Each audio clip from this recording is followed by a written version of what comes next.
Дорунбек Садырбаев. Ажырашуу. Аңгеме.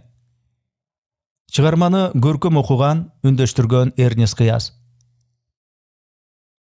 Бирөө аябай көк күтсө керек. Менден көңүлү сууп, ак кар көк музга айланып калгансып, күндөрдүн биринде эле бу кешимден сиркеси суу көтөрбөй зиркилдеп калыптыр. Жетишет, деди ал чырайлуу жүзүн месирейтип. Мындан ары чыдай албайм. Тойдум ушундай тирликтен. 10 күлүмдөн 1 күлүм ачылык жатып солой турган болдум. Сага кор болгон кайран гана өмүрүм. Кайран гана. Укмушуң кургурдук. Мурда биздин үйгө башпак элек мындай чоочун сөздөр каяктан келип калды экен. Бу кештин мынтме адаты жок эле го. Кой бабишемдин тамырын тартып, бул сөздөрдүн төркүнүн билейин деген ойдо. Бу кеш таң атпай алып калыпсың, менден эмне жамандык көрдүң деп сурап койдум. Эрдеп этегиңди кармаганы эмне жакшылык көрдүм? Жайлап жылдап үйүңдүн 4 дубалын кайтартып койгонуң жакшылыгыңбы? Кап-кап акча тап, дүйнө мүлктү басып коюп, мени шан шөкөткө маарытып, апта сайын айылга алып барып төркүлөтүп келип жүргөн немедей көңүлүң ток сүйлөйсүң да. Башка жырганыңды айтпай эле коюн, театрга барбаганыбызга канча болду, я? Тириликтин жагдайына карайбыз да, байбиче, дедим аны бир аз жошуткум келип. Апта сайын деп айта албайм, шарты келгенде барып эле турабыз го айылыңа. Театрга деле ошондой. Акыры сени үйгө отургузуп коюп, өзүм ойноп жүргөн жерим жок го. Ооба, ошенткениң эле жетпей атты эле. Мен акмак сенин көңүлүңө карап, алыс жакын менен катышпай, элден журттан да чыгып кала турган болдум. Качан болбосун үңкүйтүп үстөлүңдү кучактап олтурганың отурган, же бир жарытылуу бирдеме жазган неме болсоң экен. Бу кеш жарытабы жарытпайбы, бул менин көңүл кушум. Мындан пайда көрөйүн деп жазып жаткан жерим жок. Анча-мынча жарык көргөндөрүнүн тырмак акысын алып деле жатабыз го. Кудай жалкагыр. Сен алгандай турмуш тиричилигибиз деле эч кимдикинен кем эмес. Жалаң жазгандан тигенден Волгага да жеттик го. Гарнитур, телевизор, килем-силем дегендерден да куру эмеспиз. Кийим кечеден деле өксөгөн жериң жок. Баарын чогулта келсе, чаканыраак дүкөндүн дүйнөсүнөн ашып түшөт, бирок кемебейт. Дагы сага эмне керек? Күлкүмдү келтирбечи. Менин чок пыткарымды сөз кылып, менин даражамдагылардын эң эле байкушумун билген кезде, көчөдөн учураган тааныштардын баарысы тамшанып гана турушчу эле кыз кезимде. Менин кийингемди көрүшкөндө. Эмичи? Бериси 3 жыл кийген бир пальтону. Институтта окуп жүргөнүбүздө эч ким карабаган Разия деген бир кеңкейген кыз бар эле. Күйөөдөн бакыт айтып койгон экен. Мына азыр кызматка машина менен гана барып келет.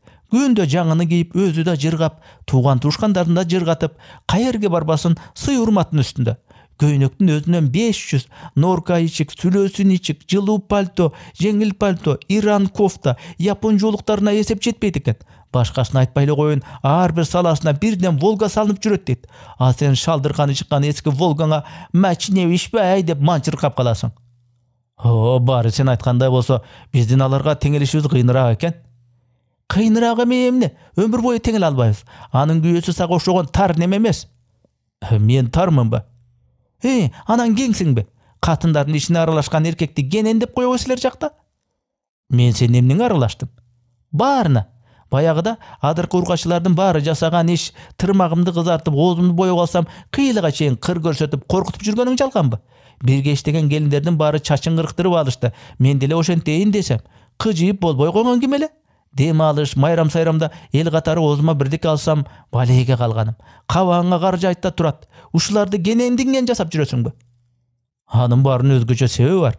Сен эл катары ичкениң менен элге окшоп көтөрө албасаң, айтпаганда кантип? Мас болгон сайын үйгө жолобой, ар кайсы бактын түбүндө жатып калсаң, же 2-3 күн жоголуп кетип араң табылсаң, канчалык кенен болсом дагы эркек эмесминби? Кичине тарта иш деп айтса айткандырмын. Качанкы бир өткөн ишти бетиме чүркөө кылганга жанталашпай эле кой.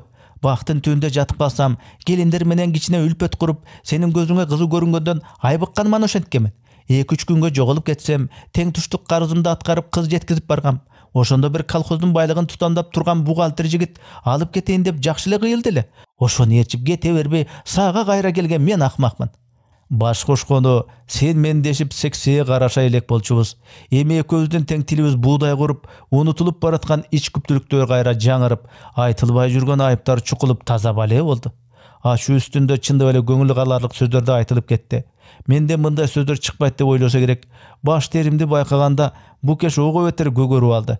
Ортобузда дүрттей түшкөн өрттү өчүрүүгө экөөбүз тең далалат кылбай тим койдук. Сен деп жүрүп жакын туугандарымдан алыстадым. Бейше бүбү, Кенжекан, Базаралылар менен катышпай калганыма канча болду деп Бурхан шаркан түштү. Бу кеш Катышсаң өзүң катыша бер. Бирок мени аларга жалгаштырып ийем деген ой үч уктасаң түшүңө кирбесин деп мен да тажа алданып алдым. Кызыл тумшук базаралыңа кайнасам каным кошулбайт. Андай аракет менен катышкан мындай турсун бир талада отургандан жийиркенем. Бейшебиңдү жоош, момун, түзүк неме деп жүрчү элем, бирок ичи арамдыкка жык толгон, анык жүзү каранын өзү ошол экенин кийин көзүм жетти. Эки адамды эриктирбей, эбиреп жебиреген бузуку Кенжеканыңдын элге журтка кантип батып жүргөнүн билбейм. Тиги дүйнөгө барганда тозоктун да тоз тополоңун чыгарып, Адриэлдин өзүн алыс жакынга бөлүп жара турган эмени куттуу үйүмдүн босогосуна жакын жолотпойм. Ооба, элдин баары эле жаман. Сен өзүң жалгыз жакшы болуп жаралып калган турбайсыңбы бул дүйнөгө? Мен өзүмдү элдин жакшысымын деп аткан жерим жок. Бирок жанагыларың жакшы адамдардын катарына кирсе, мен өзүмдү алардан көрө айбандардын катарына кошконду артык көрөм. Андай болсо, мен алар менен кол үзүшүп, сен менен жашай албайт экенмин. Ошондойбу? Ошондой. Ажырашабызбы? Ажырашабыз. Кийин экөөбүз тең өкүнүп калып жүрбөйлү. Өкүнүчтөн өлбөйбүз. Биздин сүйүүбүзчү? Күлкүмдү келтирбе. Жок нерсени айтып. Сот аркылуу ажырашабызбы? Албетте. Эркекти кылсаң арызды сен бер, болбосо өзүм берем. Кызыбызды кантебиз? Сен кандай десең ошондой болот. Алып кетем десең талашпайм. Таштап кетсең алып кет дебейм. Бул сөзүңө караганда үйдөн мен чыгып кетемин го. Эмне, талашайын дейсиңби? Коркпа. Сотто ажыраштыргандан кийин бир комната бөлдүрүп берем. Же мени чыгып кет дегиң барбы? Жок, анда ойдон алысмын. Сыртта суук, жаңы квартира тап, күн жылыганча мурдагыбыздай эле тура турсак болбойбу? Болбойт. Сен менен ажыраштым деп эле бул дүйнөдөн так өтмөк белем. Эми мен башы бош аялмын. Өзүмө жараша курбу курдаш, тели тең туштарым келет дегендей. Аңгыча эшиктин коңурасы зыңгырдей түштү. Бүкеш эшикти ачты эле. Кандай бүтүштүңөрбү деп жанагы мени таң калтырып, биздин үйгө башпак элек чоочун сөздөрдүн төркүндөрү дабыр-дубур болуп кирип келишти. Үйдү алдыңбы? Ооба. Эмеректердичи? Аны сүйлөшө элек силер келип калбадыңарбы? Деди Бүкеш эмнегедир ыңгайсызданып акырын сүйлөп. Анда сүйлөшкүлө, биз күтө турабыз, деди бейшебүү да кысы калган кара шубасын чечип жатып. Машинени да башын ачып алгыла, деди базар алысы борбойгон кыпкызыл мурдун учун кармалап. Машинени өзү минбейби, өз акчасын алган деп Бүкеш беркилердин айтканына жакшы түшүнө бербеди эле Кенжекан туурадан чыкты. Өз акчасын алса, анда сенин да акың бар. Жок дегенде жарым акчасын төлөп берди. Ачыбыз келсе аны эле баш аягы менен алдырып беребиз. Баягы Жумакадыр, сотто жардамдашам деди. Койгулачы деги, силер эмне болуп калгансыңар, деди Бүкеш ыйлап жибере жаздап. Мен ишиме кийлигишпегиле дебедим беле. Эмне үчүн кийлигишпейбиз? Кийлигишебиз эле. Сен биздин бөлөк бөтөнүбүз эмессиң деп туугандары туш-туштан жалап ийишти эле. Бүкеш унчукпай калды. Бүкеш, дедим мен. Бул үйдөн мага эчтекенин кереги жок. Кааласаң машинаны деле ал. Анда ошентип кагазга жазып кет, деди Кенжекан. Мен аны сөзүнө көңүл да буруп койбостон Бүкештин көзүнө тике карап, бул үйдөн силердей адамдарды эске ала турган эчтеке албайбыз. Мына машинаны ачкычы деп, ачкычтарды столго коюп, болгон кийим кечебизди бир чемоданга салып, кызымды жетелеп сыртка жөнөдүм. Кош. Биз чыгып баратканда Бүкеш бетин басып, уулуу-уңшу ыйлап ийди эле, төркүндөрү жанталашып өпкө жүрөгүн көтөрө чап. Сабыр кыл. Алтын башың аман болсо, андай кызды дагы төрөп аларсың. Андан көрө жанагы желме кыздан кутулганга тооба кыл дешип, соорутуп башташты. Сыртта лапылдап кар жаап жатыптыр. Кызым бышылдап ыйлап алган. Аны кой дешке чама жок. Алкымма кептелген муштумдай болгон ызалыкты өзүм араң-араң кармап келатам. Ооз астам эле чыга качканы турат. Кардын жаап турганы да абийир болуп тур. Көчөдөн учурагандар жылуу денеге тийген кар эрип төмөн куйлуп аткан экен деп сууланган бетте анча этибар калышкан жок. Кар жаап жатты. Чычкандай болгон кызым экөөбүз жетелешип, чоң көчөгө түшүп алып башпаа негиздеп бараттык. Жылмаюудан төрөлүп, күлкүдөн куралган биздин тирилик акыр аягы ушинтип бүтөрү кимдин оюна келиптир. Албетте кызым экөөбүз талаада калган жокпуз дегилечи. Менин да өзүмө жараша тең туштарым бар экен. Эртеси эле ысык сусу ичинде 2 бөлмөлүү квартира таап, ар кимиси бирден экиден көтөрүп келип отуруп, мурдагыдан кем эмес эмерек-семерек курап беришкен. Көпчүлүгү күнү куру эмес, алыбыздан кабар алып, ал турсун асыл кеч курбуларман кир когумду жуудуруп бергенге шылтоолоп, өзүлөрү окуткан студенткаларынан ээрчитип келип, мына бул талчыбыктай буралган чүрөктөрдү байкап көрчү дос. Купулуңа толгону болсо айткын, тобокел алып кала беребиз дегендер да болбой койгон жок. Бирок мен анте ала турган эмесмин. Башкалар кантишерин билбейм. Мага чейрек кылымга жакын, ысыгына күйүп, сугуна тоңуп, турмуштун ар кыл дамын чогуу татышкан жан бирге адамым менен мынтип аз эле убакыттын ичинде жат болуп кетиш, оор тийгенин моюнга алууга аргасызмын. Eштеке дебесе да утур улутунуп, энесин эстеп, кызымдын муңайганы кыйнап ийди жанымды. Арадан күндөр өттү, арызды мынча кечиктирди. Дагы эле үмүтүн үзбөй жүргөн кош орду деген сөз чыгып кетпесин деп арыз жүгүрткөнү эл сотуна бардым. Мурда өлүп көрбөгөн жаным ажырашуунун аки-чүкүсүнөн такыр кабарым жок турбайбы? Ал дагы бир топ машакат болот экен. 13-чү кабинеттеги юрист кеңешчиге кирсеңиз баарын түшүндүрүп берет, деди менин турпатыма көз жүгүртүп чыккан кыз, соттун секретары. Рухсат бекен? Терезенин ороп арасындагы столдо бирдеке жазып отурган тегерек көз айнекчен ургаачы башын жогору көтөргөндө бири-бирибизди жазбай тааныдык. Апей, Нурлансыңбы? Чамасы ошондой го, рухсатпы? Албетте, кире бер, деди Айгүл жайдарлана колун сунуп. Мени кантип таап алдың? Атай, издеген киши таппай койбок беле. Эмне? Сен мени издедиңби? Күлкүмдү келтирбечи. Өзүң күлкүчү болсоң күлө бересиң да. Издебесем азыр маңдайында отурбайт элем го. Ушу сен мага күйөлөп келгенден соосуңбу, деди Айгүл оюнчуна аралаш. Эмне, антөгө картайып калдың деген келип турабы? Тескерисинче, телевизордон көргөн сайын өңгө карыса да ушул карыбас болду деп ичим күйүп калат. Жазгандарыңды үзбөй окуп жүрөм. Ишиңдеги ийгиликтериңен да кабардаармын. Сен эми элге таанымал адам болбодуңбу? Өзгөчө кийинки жумада элдин баары таанып калды деп жүрүшөт. Кийинки жумада эмне болду? Айгүл экөөбүз илгери жаш чагыбызда жакшы тең туштардан элек. Мединститутта 2 жыл чогуу окуганбыз. Экөөбүз ашыктардын ролун ойногонбуз. Драм кружокко катышып жүргөнүбүздө. Анан ал да мен сыяктуу чыгына шылтоолоп башка окууга которулуп кеткен. Кийин ар ким өз алдыбызча үйлүү жайлуу болгондо аралыгыбыз алыстап отуруп мамиле үзүлүп, көрүшпөгөнүбүзгө да көп болуп калган. Эми мынтип ооруну жашырсаң өлүм ашкерлейт дегенди Айгүлгө баарын айтууга туура келди. Жаман болгон экен, деди Айгүл менин таржымалымды кунт коюп угуп отуруп. Келинчеге акыл эстүү түзүк неме деп уктум эле, өзүңдөн кетип жүрбөсүн? Андай болушу да ыктымал. Пендечилик. Мүдүрлүбөйм деп айтыш да кыйын. Иши кылып эми биздин отубуз күйүшпөй калды. Сот аркылуу ажырашууга арыз жүгүткөнү келдим эле. Кийин айнып калбайсыңарбы? Айныбасак керек. Мен айныган күндө да Букеш айныбайт го. Андай өңдү түстү немени тургузабы, илип кетет эмеле. Башыңды жерге салба. Сен деле жерде калбайсың. Мени койчу. Менин кимге керегим бар дейсиң? Эмне? Мени эсепке кошкуң келбейби? Деп Айгүл олуттуу сөздү кайра тамашага айлантып ийди. Аргасында мен да кошулмуш болдум.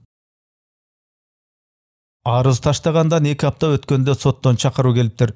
Айтылган маалында жетип келсем Букеш, тайжеси Кенжакан экөө иши түшкөндөр чогулчу жерде отурушуптур. Алардан башка да бир топ киши бар экен. Мен кирип келгенде Букеш ордунан ыргып турду. Иреңи кер сары, жүзү мостое түшүптүр. Көздөрүдөн мурдагыдай нур чачпайт. Бирдеме дебейсиңби дегенсип, үмүткөр карагандан адамга окшоп сана тартса керек деп ойлодум. Жанына барып, кандайсың деп чачынан сылагым келди. Ошентсем эле кайра жарашып калганы турабыз. Бирок антүгө мени 2 көзү менен тытыратып атып турган тайэжесинен батын алган жокмун. Баш ийкемиш болуп жанынан өтүп барып, залдын бир бурчундагы бош орунга отурдум. Букеш да отурду. 2 көзү өтүгүнүн тумшугунда. Бирдекелерди айтып жебиреп жаткан тайэжеси тарапты карап да койгон жок. Аңгыча ишкериден колуна бир тутам кагаз кармаган Айгүл чыга калып туура мени көздөй басты. Ой, келдиңби Нурланчык деп, эмнегедир экилене учурашып, 2 бетинен чоп-чоп дегизе өбүп алды. Билемнес? Мурда мынтпейбиз жок эмес беле? Деги ургач аттуунун жорукчосунда түшүнүп болбойт экен го деп, эмне кыларымды билбей карбаластап калдым. Эртерээк келгениң жакшы болуптур, деди Айгүл эми ишкердүү сөзгө өтүп. Адыр председатель менен сүйлөшүп чыктым. Аки чүкүсү жок, ал 2 саатта ажыраштырып коем деди. Рахмат Айгүл. Биз болсо кече эле бүтүшүп алганбыз. Эмнени бүтүшүп жүрөсүңөр? Ажырашпайбызбы? Ким менен? Күйөөм экөөбүз? Эмнеге? Эмнеге дегениң кандай? Экөөбүз сүйлөшпөдүк беле? Же бат эле унутуп калдыңбы? Эмне деп сүйлөштүк эле Айгүл? Силер ажырашкандын эртеси экөөбүз никелешкени барабыз деп. Эми сенин колуман чыгарбай калайын, деди Айгүл жакама жабышкан пыр сырды тазалап. Жанагы колуна коко тыйыныш келбеген менин эр сөрөймөн куткарганың үчүн мен да сенин кирпиңге кир жугузбайм баатыр. Катындардын тирлигине аралашкан көр жемечи жеткен майдан эмеле. Театр дегенге айда жылда сүйрөп атып араң алып барчумун тобу. Айылга баралы десем эле ит атайы кармап калчу. Сен андайлардан эмессиң да, Нурланчык. Айгүл, мен Жо, жаманмын деген сөзүңдү уккум да келбейт. Эркектин баары эле сенде болуп алса гана. Өзүң жазган аңгемелериңдеги эле болсоң жетишет. Мага башка эчтекеңдин кереги жок. Эми мындай кыл. Жанагы жаман катыныңда майда чүйдө талашан деп баркыңды кетирбе. Кечээ менин күйөө сөрөйүм мага эчтекенин кереги жок. Кичинекей улуубузду берсе, үй жай, машина баардыгын аялыма калтырам деп чыга бербеди Кудай жалгап. Ага караганда сен аттуу баштуу эркек эмессиңби? Сен дагы кызыңдан башка эчтеке сураба. Менде баары бар. Алганыбызга 1 ай боло элек. Газ 24, майы сүртүлбөгөн бойдон турат. Иши кылып ушунча жылдан бери менин жыйган тергеним, сенин кызың менен менин уулум төртөөбүздүн өмүрүбүздүн акырына чейин момундай жетет деп Айгүл сөмөйүн кекиртегин тушунан алып көттү. Макул десең, дагы бирди төрөп берем. Таза мени Кудай уруп салган го. Өгүнү бир аз тамашаламаш болдум эле, ошондо ит болгон окшойм деп ыңгайсызданып эки жагымды карасам, элдин баары биздин сөзгө кулак төшөп отурушкандай сыяктанды. Бу кештин иреңинде кан сөлү жок. Боп-боз чүпүрөк болуп калыптыр. Эми эң негизги маселе, деди Айгүл жумшак алакандары менен жагымдан сылагылап. Жакынкы күндөрдө кызыңды мага жаздырып алалы. Жерге кирсин, керек десе алиментин деле төлөп берип турабыз. Бирок кызды өзүбүзгө жаздырып алышыбыз керек. Муну укканда бу кештин жаны чыгып кете жаздап ордунан ыргып турду. Эмне? Кимди өзүңөргө жаздырып алган атасыңар? Айгүл бу кеш тарапка жалт бурулуп, бир окумга дере тегерек көз айнегинин үстүнөн теңсинбей карап турду дагы. Гражданка, сизге эч ким сүйлөгөн жок, кыпчылбаңыз деп кайра мага бурулду. Эмне үчүн кыпчылбайт экем? Кыпчылам эле. Айгүл кайра кайрылды. Гражданка, ордуңузга барып отуруңуз. Кезеңиз келгенде чакырышат. Башка бирөөлөрдүн сөзүнө аралашпаңыз. Аралашам эле. Эмнеге аралашпайт экенмин? Кечирип кой, Нурланчык, деди Айгүл күтүлбөгөн жерден мага кайрылып. Бизге келгендердин көпчүлүгү ушундай. Нерви бош, этикадан түшүнүгү жок немелер болушат. Жүрчү, менин кабинетиме кирип, ээн эркен сүйлөшүп алалы. Айгүл мени колдон алып өзүнүн кабинет тарапка жетелеп жөнөдү. Каякка? Мындай болуңуз. Нурлан, деди Букеш чыйпыйы чыгып. Сен эмне үлдүрөп мына бул катындын сөзүн карап калгансың? Букеш, сен куруп кал. Кой бер колун деп Букеш Айгүлдүн колун кагып ийди. Муну көр, бу жерде кызмат кылбай эле кимдин эри бошор экен деп аңдып жүргөн эме турбайбы? Гражданка, оозуңузга карап сүйлөңүз. Нурланда кандай акыңыз бар? Акым ошол. Адырынча бул менин эрим. Эриңиз болсо эмне экен? Бүгүн ажырашсаңар, эртең меники болот. Туурабы, Нурлан? Болбойт. Кадырыңыз жан болсун. Мен тирүү турсам андай болбойт. Нурлан бас алдыга түшкөн. Каяка? Буяка арыз берип, кийин келип айнып калдык деп айтып коесуң. Ошентсе болор бекен. Бас дейм. Айгүл, сен кечирип кой деп мунун илбериңкисин кантесиң? Бас дейм. Ой Бүкентай, эмне кылып атасың? Эсиңди жый деп Кенжекан тайжеси туурадан чыкты. Тайже, силер менин ишиме келишпегиле. Жана ушинтип башкаларда айтып коюңуз. Сен кылчактабай баскын. Бүкеш мени дугдуңдатып айдаган бойдон үйгө алып келди. Кызымдын сүйүнгөнүн айта көрбөгүлө. Анан баары кайра башынан башталды. Кайра үйлөнүү тоюбузга Айгүлдү күйөөсү менен чакырганбыз. Алда сөз кадырын баалаган тамашкөй неме экен. Айгүлдүн ошондогу атайлап жасаган абалына баарыбыз шарактап күлгөнүбүз эмгиче эсимде. Чыгарманын аягы. Аңгеменин автору Дооронбек Садырбаев. Чыгарманы көркөм окуган, үндөштүргөн Эрнес Кыяз. Урматтуу YouTube каналдын катталуучулары, кыргыз жазуучу акындарынын чыгармаларын, кыргыз адабий китептерин үндөштүрүү, аудиолоштуруу боюнча ушул платформага долбоорго каржылай колдоону кааласаңыз, экранда көрүнүп турган номерларга, эсептерге акчалай каржы которсоңуз болот. Мээнетти баалап укканыңыздарга чоң рахмат. Бар болуңуздар.